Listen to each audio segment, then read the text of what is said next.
We're going in focus this morning. You know, many students, I'm sure a lot of people who watch this who have kids know, many students are off this entire week because of the Thanksgiving holiday. In a lot of school districts, normally they would start taking off on Thursday, but again, this year it's been different. They're actually off the entire week. Well, districts like North Clackamas are cutting days this week to cut back on costs. As KGW's Chris Willis reports, that decision is leaving many parents scrambling. In addition to the low graduation rates in Oregon, the low number of instructional school days is also a hot topic. We need to have a 180-day school year. High school students are not very excited about that, but it's the right thing to do. It's a fact that kids in Oregon just don't go to school as much as kids in other states. Case in point, this week. This is the North Clackamas district, and it's Monday. Not a kid in class, not a single lesson learned.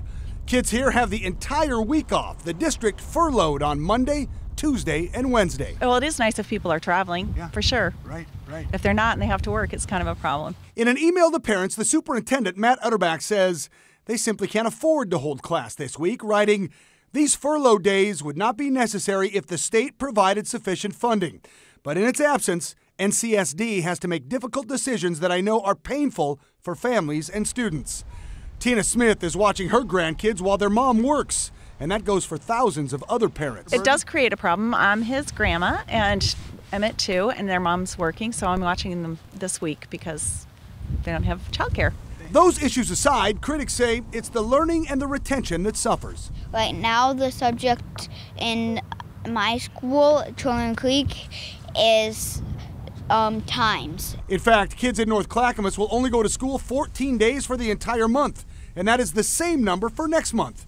And it's not just the kids, because teachers and staff don't get a dime when districts hold furlough days. Superintendent Utterback further writes, furlough days result in cost savings because NCSD staff are not paid, and each day that NCSD is closed, operating costs are reduced by approximately $500,000. So this week, that's a savings of $1.5 million, money the district needs to educate the kids. I prefer the conferences to be on a weeknight before this week. Like we went last Thursday, we were lucky our teacher scheduled some time in the evening. In the Portland Public School District, different story, same result. Kids are out all this week, but the district scheduled parent-teacher conferences for Monday and Tuesday before shutting it down for Wednesday. Raymond Schwarty is a father of two. Particularly since my youngest is in preschool and she's out, so that makes the daycare thing a little more complicated. Chris Willis, KGW News.